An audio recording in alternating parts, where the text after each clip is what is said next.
네, 추석 연휴 정치권 소식 짚어보겠습니다. 정호김 전 국회의원, 배종호 한국정치평론가협회장 두 분과 함께하겠습니다. 안녕하십니까? 어서 오시죠. 네, 안녕하세요. 네.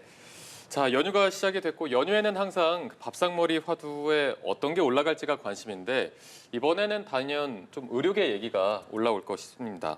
지금 일단 여야의정 협의체 출범이 무산이 됐는데 그 책임을 두고는 뭐 여야 서로 좀 책임을 떠넘기는 모습이죠. 네, 특히 야당에서는 정부가 지금 그 협의체에 대해서 일부러 걷어찼다라는 비판까지 하고 있는 상황인데요. 사실 추석 전에 협의체가 형성이 되면은 국민들도 좀 심리적으로 안심을 했을 텐데 추석 후에도 과연 얼마나 신속하게 협의체가 돌아갈지에 대해서는 아무도 장담하지 못하는 상황이거든요. 근데 특히 야당에서는 대통령의 사과와 그다음에 복지부 장차관의 책임을 이제 그 전제로 했었고 또 의료협회에서는 2025년 입시 문제까지도 의제로 올려야 된다라는 주장을 했고요. 또 이제 국무총리 같은 경우는 대정부 질의에서 1차적인 책임이 전공의에 있다. 그리고 현재 의료가 지금 붕괴될 정도의 위기는 아니다라는 경론을 벌임으로써 의사협회와 의료단체들이 협의체에 들어오는 어떤 명분을 막았다라는 주장을 하는 것인데요. 실제로 지금 제가 볼 때 책임은 정부와 역시 이제 정부의 카운터파트가 될 수 있는 의료 단체에 있는 것이 아닌가. 한동훈 대표가 굉장히 애를 쓰고 있는데 실제로 지금 정치적인 여러 가지 이유 때문에 쉽게 협의체 구성이 되기는 어려울 것 같습니다. 네, 지금 말씀해 주셨지만 지금 야당의 입장이 윤 정부가 협의체를 좀 일부러 걷어찼다라는 주장을 하고 있어서 그 근거를 저희가 좀 어떻게 봐야 되겠습니까? 일단 뭐 야당이 일부러 이 문제를 악화시킬 그런 이유는 없고요. 일단 정치권은 무한 책임을 갖고 있는 거죠. 특히 이제 의료 대란의 문제는 이제 국민의 건강 그리고 생명과 직결되는 것이기 때문에 네. 여기에 대해서 이제 결정적인 책임은 정부 여당에 있는 것이고요. 지금 이제 민주당에서 굉장히 여권에 대해서 부정적인 입장을 전달하는 것은 이제 국민의 분노의 목소리를 대변해야 되기 때문에 일단 그런 것이고요. 그리고 이제 가장 결정적인 것은 최근에 대정부 질의가 있었지 않습니까? 네. 여기서 이제 한덕수 국무총리의 발언이 좀 상당히 심각한 문제를 만든 것 같아요. 일단 야당 의원들의 비판성 질문에 대해서 일단 현재 의료 대란의 가장 일차적인 책임은 전공의에게 있다. 이렇게 얘기를 해버렸단 말이에요. 그리고 또 더 나아가서는 지금 응급실 의료 대란 문제 때문에 사망 사고가 잇따르고 있지 않습니까?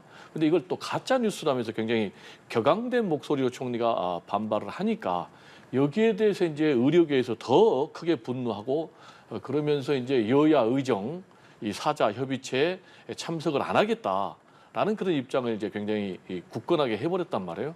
그래서 이제 이런 문제를 제기를 했는데 일단 이 문제가 굉장히 어려운 문제인 게 야권이라든지 또 그리고 의료계, 시민단체에서 요구하는 세 가지 전제 조건이 있지 않습니까? 일단 현재의 사태에 대한 책임을 인정을 해라.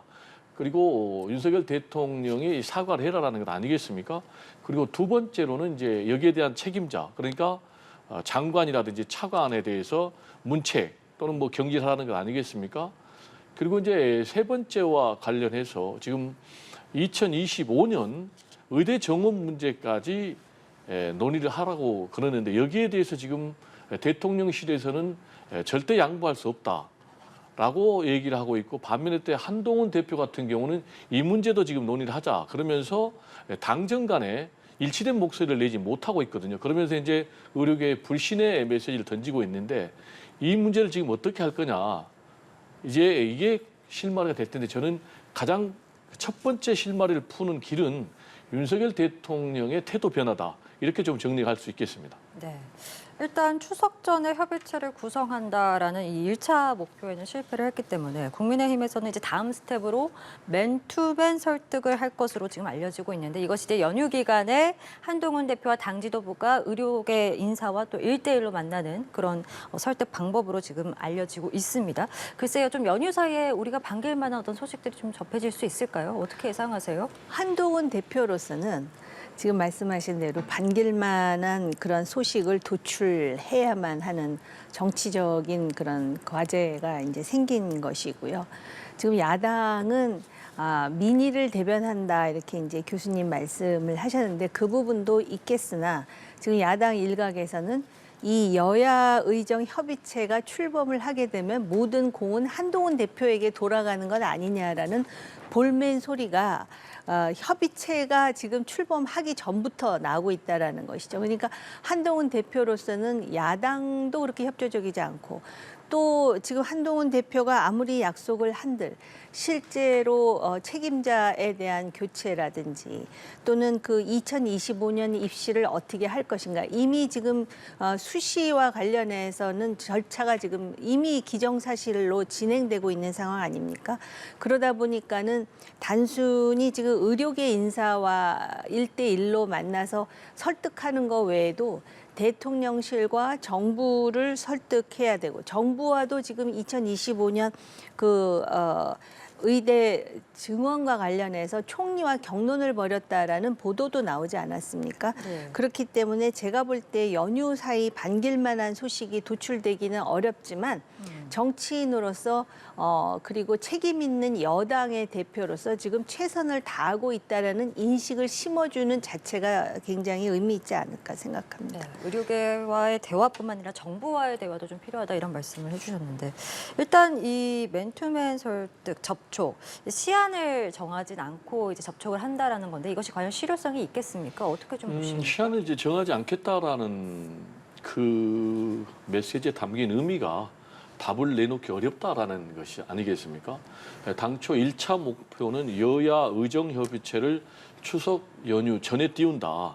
그렇게 되면 이제 한동훈 대표 입장에서는 상당히 이 의료 대란 문제를 해결하는 주역이 될 수 있다라는 그런 계산이 있었을 텐데 현실적으로 1차 계획이 무산이 됐고 그러다 보니까 이제 연휴 기간에도 맨투맨으로 접촉을 해서 연휴 기간에 한번 이 문제를 풀어보겠다라는데 현실적으로 이 문제가 연휴 기간 안에 풀리겠습니까?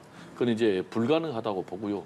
일단 이 문제가 굉장히 어려운 문제인 이유가 크게 보면 이제 세 가지라고 봐야 돼요. 일단 의정 대란 문제가 7개월이나 그런 이제 장기적인 그런 문제다라는 얘기를 좀 드리고 싶고요. 그리고 이제 두 번째로는 최근에 윤석열 대통령의 지지율이 취임 이후에 이제 최저치를 기록을 했지 않습니까?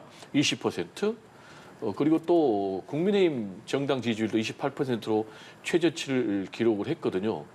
그런데 이제 의료 대란 문제가 계속 장기화되면은 어떻게 되겠습니까? 그러면 이제 윤석열 대통령의 지지율이 더 떨어지겠죠. 국민의힘 지지율이 더 떨어지겠죠.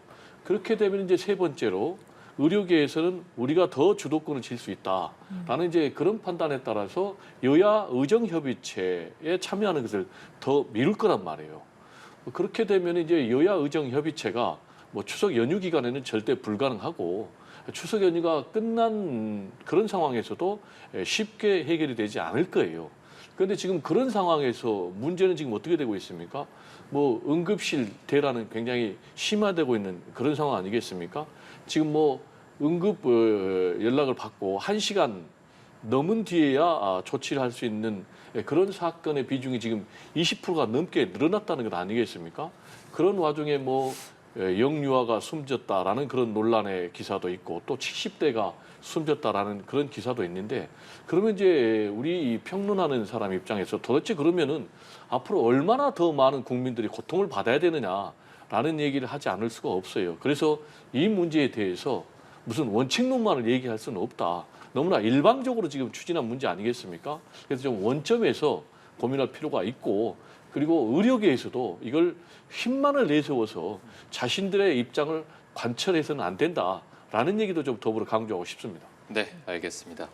자, 저희가 다음 주제로 한번 넘어가 보도록 하겠습니다. 지금 도이치모터스 주가 조작 사건 항소심이 있었고 거기서 전주로 의심받는 손모 씨가 유죄 판결을 받았습니다. 지금 방조 혐의가 인정이 됐는데 지금 여권에서는 뭐 혐의 자체가 성립되기 어렵다 이런 입장인 거죠?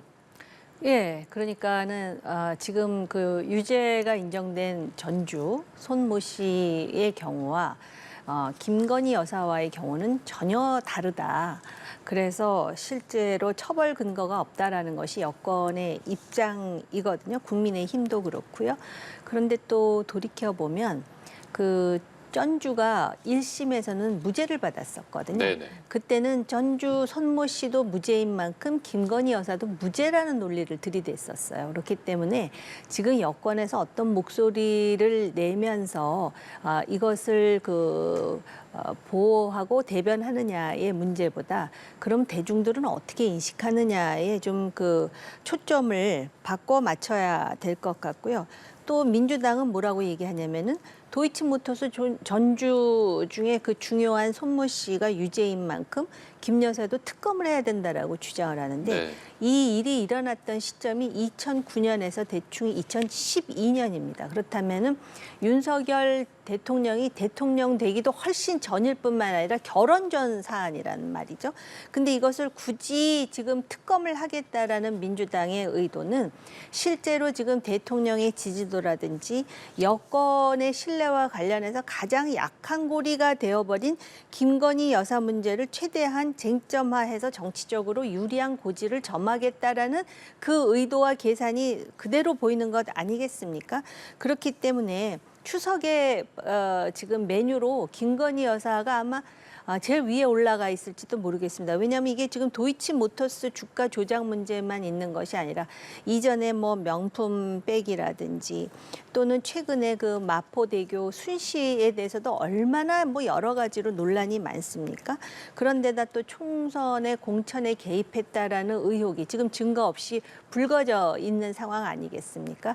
그렇기 때문에 제가 볼 때는 이 도이치모터스 주가 조작과 관련해서는 지금 이렇게 정치적으로 공방을 벌일 게 아니라 법에 근거해서 그리고 정치적인 상식과 공정이라는 관점에서 이 부분은 다시 들여다봐야 될 측면이 있는 것 같습니다. 네, 지금 시기상으로 봤을 때 지금 민주당의 특검 주장은 뭔가 정치적 쟁점화하는 움직임으로 보인다라고 말씀해 주셨는데 실제로 박찬대 원내대표도 지금 김건희 특검은 피할 수 없는 필연이다 이렇게 말을 하고 있거든요. 야권의 움직임 어떻게 봐야 되겠습니까? 일단 우리가 지체된 정의는 정의가 아니다. 그런 말이 있지 않습니까? 그런데 이 도이치모터스 주가 조작 사건과 관련해서 지금 4년이 넘었거든요, 고발된 지. 그런데도 결론이 안 나왔어요. 아시겠지만 지난해 11월에 고발된 명품백에 대해서는 지금 검찰이 수사 결론을 내렸지 않습니까? 근데 왜 이 도이치모터스 주가 조작 의혹에 대해서는 결론을 못 내리죠? 이것만 봐도 지금 검찰이 봐주기 수사를 하고 있다라는 그런 합리적인 추론을 할 수밖에 없고요. 이 특검이라는 것은 살아있는 권력, 검찰의 수사를 통해서 진실이 규명되지 않는 사건에 대해서는 당연히 특검을 해야 되는 것이고요. 지금 이제 김건희 여사 입장에서는 지금 세 가지 악재가 동시에 터졌어요. 첫 번째가 지금 도이치모터스 주가 조작 의혹 사건과 관련해서 1심에서 무죄를 받았던 전주 손모 씨가 지금 공범, 그러니까 방조와 관련해서 추가로 기소가 되면서 유죄를 받았거든요. 근데 이제 이 형태가 김건희 여사하고 굉장히 흡사하다라는 거예요. 그리고 더 큰 문제는 이 손모 씨 같은 경우는 결과적으로 본인이 1억을 손실을 봤는데 김건희 여사하고 또 이 모친 최모 씨 같은 경우는 23억의 이익을 봤단 말이에요. 그렇다면 유죄 가능성이 훨씬 높아지는 거죠. 그래서 이 부분에 대해서는 검찰이 추가 기소를 안 하기는 굉장히 어려울 것 같고 네. 그다음 이제 두 번째 악재는 또 뭐냐면 최근에 대통령 행세 논란이 지금 굉장히 큰 문제가 되고 있어요. 대국민 사과는 전혀 하지 않으면서 이제 검찰이 사실상 무혐의 결론 명품백 관련해서 그리고 또 수사심의에서 불기소 권고를 내리니까 다시 지금 뭐 슬그머니 국민 앞에 등장해가지고 뭐 119 구조대 세계 자살의 날 관련해 가지고 현장 방문해서 마치 메시지라는 이것이 대통령 현장 시찰 같다. 라면서 굉장히 이것도 지금 부정적인 여론을 만들고 있고 세 번째로는 최근에 감사원의 감사 결과가 나왔어요. 대통령 집무실 그리고 관저 이전과 관련해서 엄청난 불법과 비리가 있었다는 게 이제 감사원 결과 나왔고 그런데 이 의혹의 핵심에 있는 회사가 김건희 여사가 지금 코바나 컨텐츠 회사를 운영할 때 거기에 후원했다는 거 아니겠습니까? 전시회. 그리고 또 대통령 취임식에 또 초대를 받았다는 거 아니겠습니까? 그래서 이 세 가지 악재가 터져서 지금 김건희 여사에 대한 이런 여론이 추석 연휴가 끝나면 더 나빠질 것 같은데 저는 이 문제에 대해서 좀 김건희 여사가 이 사태의 심각성을 좀 인식을 해야 된다. 그렇지 않으면 김건희 여사로 인한 국민의 분노가 더 촉발될 것이고 윤석열 대통령의 지지율이 20%는 지금 떨어지는 것은 거의 시간 문제가 될 것 같거든요. 그래서 만약에 윤석열 대통령의 지지율이 20%가 떨어지면 10%가 되거든요. 그러면은 이거는 국정 동력이 거의 고갈되는 거예요. 네. 정권 유지가 굉장히 어려운 거예요. 그래서 지금 윤석열 대통령이 정신 차려야 된다라는 말은 시중의 말을 들어보면 좀 안 맞는 것 같아요. 먼저 김건희 여사가 정신을 차려야지 윤석열 대통령도 국정 운영을 좀 정신 차려서 할 것 같다는 그런 생각이 좀 듭니다. 네, 언급을 해주셨으니까 그 갤럽 여론조사 결과를 좀 이야기해 보겠습니다. 윤 대통령과 국민의힘 지지율 각각 20%와 28%를 기록했습니다. 이게 정부 출범 이후 일단 최저치를 보인 것으로 보이는데 눈에 띄는 부분이 이제 대구 경북과 70대 이상에서도 윤 대통령에 대한 부정평가가 더 우세했다라는 점인 것 같습니다. 글쎄요, 좀 반등의 해법이 있을 것인가 아니면 정말 말씀해 주신 것처럼 10%대로 내려가면 또 어떻게 되는 것인가 좀 어떻게 보시는지요?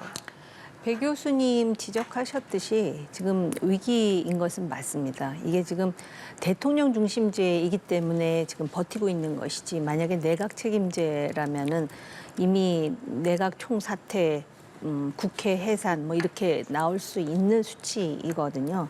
그렇기 때문에 지금 그러나 그런 반등 해법이 없느냐? 저는 있다고 생각을 하고요. 다들 뭐라고 하느냐면은 그 윤 대통령은 절대 달라지지 않을 것이다 그랬잖아요. 그러니까 윤 대통령께서 본인이 가장 하기 싫어하는 것을 하시면 됩니다. 달라져야 됩니다.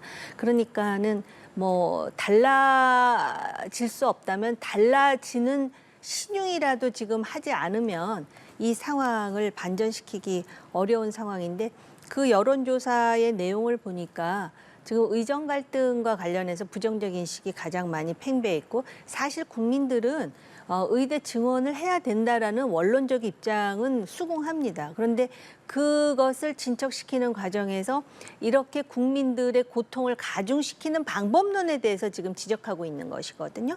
그렇기 때문에 이 의정 갈등 문제라든지 또 계속 얘기 나오는 김 여사 해법과 관련해서 그다음에 지금은 조금 수그러든 측면이 있지만은 순직 최혜병과 관련한 특검 문제라든지 관련해가지고 정말 그 대통령이 저렇게 변하리라고 상상하지 못하는 그런 변화의 모습을 보여줘야 되지 않을까. 그것이 반등의 지금 유일한 방법입니다. 지금 문제의 심각성은 어디에 있느냐면은 뭐 야당 지지자들이라든지 또는 중도 무당층이 반대를 해서 이게 심각한 게 아니라 지지하는 집토끼들마저도 지금 이반 현상이 벌어지고 있다라는 것은 굉장히 심각한 위기로 봐야 됩니다. 그런데 그 위기에 대해서 대통령도 대통령이지만 과연 대통령실의 측근들 내지는 참모들이 얼마만큼 그것에 대해서 문제의식을 갖고 지금 해법을 찾고 있으며 대통령에게 쓴소리를 하는지 저는 그 부분이 오히려 위기의 진원이 아닐까라는 생각마저 하게 됩니다. 네. 자, 두 분이 이제 지지율에 대한 분석을 조금 해주셨는데 제가 이낙연 상임고문 얘기도 하나 좀 질문을 드려보겠습니다. 새미래 민주당 상임 고문이죠. 어제 문재인 전 대통령을 예방을 했습니다. 만나서는 뭐 달도 차면 기운다. 모든 현직은 곧 전직이 된다. 여러 가지 발언을 했는데 좀 어떤 발언을 눈여겨보셨습니까? 일단 지금 말씀하신 이제 그 발언이 과연 누구를 겨냥하는 걸까가 이제 가장 핵심인 것 같은데 일반적으로는 윤석열 대통령을 겨냥하는 것이다. 이렇게 해석을 하고 있어요. 왜냐하면 최근에 문재인 전 대통령을 지금 뇌물죄로 사실상 피의자 적시해가지고 검찰이 대대적인 수사를 하고 있지 않습니까? 딸 다혜 씨는 물론이고 문재인 전 대통령 부부의 계좌까지 지금 수사를 하고 있는 그런 상황. 그래서 이런 검찰, 이런 윤석열 대통령을 겨냥했다라는 분석이 하나 또 있고 두 번째로는 아니다. 이재명 대표를 겨냥한 것이다라는 이제 그런 분석도 있거든요. 제가 볼 때는 일단 형식적으로는 윤석열 대통령을 겨냥한 것이지만 속내는 오히려 이재명 대표를 겨냥한 것이 아닐까 이렇게 생각이 됩니다. 왜냐? 이낙연 전 대표 입장에서 실제로 미운 사람이 누굴까? 윤석열 대통령일까? 이재명 대표일까? 그렇다면 아마 이재명 대표가 더 미울 거예요. 그리고 이제 본인 같은 경우는 지금 사실상 길을 잃었다 이렇게 얘기할 수가 있어요. 지금 반 이재명 기치를 내걸고 탈당을 해서 지금 당을 만들었는데 결과적으로 총선에서 참패하고 지금 원외 정당으로 지금 전락한 그런 상황 아니겠습니까? 예. 그래서 다시 지금 미래를 도모하기 위해서 물론 추석 명절 연휴 차원에서 예방을 한 그런 것도 있지만 미래를 도모하기 위해서 정치적인 공간을 좀 열어보기 위해서 문재인 전 대통령을 만나러 간 것 같은데 지금 현실적으로 문재인 전 대통령과 이재명 대표는 동병상련이에요. 검찰 수사 앞에 지금 두 사람이 회동을 해서 검찰이 지금 보복 수사를 하고 있다. 정치 수사를 하고 있다라면서 지금 하나가 되기로 이미 지금 결합을 했지 않습니까? 그런 상황이기 때문에 지금 이낙연 대표, 전 대표는 앞으로 갈수록 입지가 좀 좁을 것 같아요. 저는 그래서 대승적 차원에서 정권 교체를 위해서 하나가 돼야 된다. 반 이재명 대표의 행보를 계속한다고 해서 본인의 정치적인 미래가 열릴 것 같지는 않아 보입니다. 네. 마지막으로 문 전 대통령에 향한 지금 검찰 수사 상황은 어떻게 보고 계십니까? 저는 그 대통령이 무슨 뭐 민주화를 위한 투쟁을 하다가 지금 이렇게 된 상황도 아니고 독립운동을 한 것도 아니고요. 실제로 비단 문 전 대통령뿐만이 아니라 권력을 가지고 있다고 해서 그 자식이나 수하에 있는 사람이 특혜를 받는다든지 또는 누가 보더라도 심정적으로 불공정하다, 이거 비상식적인 일 아니냐라는 그런 의혹을 받는다면은 그것에 대한 자성과 반추가 필요한 것이에요. 단지 지금 이 문제가 제기된 게 몇 년 됐는데 진작에 결론이 나와야지 하필이면 요때 나오니까 추석 밥상 메뉴로 김건희 여사가 너무 많이 회자되니까 이 문재인 전 대통령의 딸 문제를 지금 올리려고 이런 것 아니냐라는 볼멘 소리가 나오잖아요. 근데 진작에 이것이 그 많은 사람들의 의구심을 자아냈다면은 이것의 진실은 무엇이다라고 나왔어야 되는 것 아니냐 이런 생각이 들고요. 지금 모르겠습니다. 이제 나름대로 검찰에서 지금 뇌물죄로 지금 해가지고선 어디까지 이제 진척이 될지는 모르겠으나 그러기 위해서는 물증이 필요한 거거든요. 심정적으로 심증이 중요한 거라기보다는 강력한 정황적인 증거라든지 물증이 필요한데 과연 검찰이 얼마만큼의 물증을 확보할 수 있는가를 우리가 지켜봐야 될 것 같습니다. 알겠습니다. 추석 연휴 정치권 소식들 두 분과 함께 짚어봤습니다. 지금까지 정호김 전 국회의원, 배종호 한국정치평론가 협회장과 함께 이야기 나눠봤습니다. 오늘 말씀 고맙습니다. 고맙습니다. 감사합니다.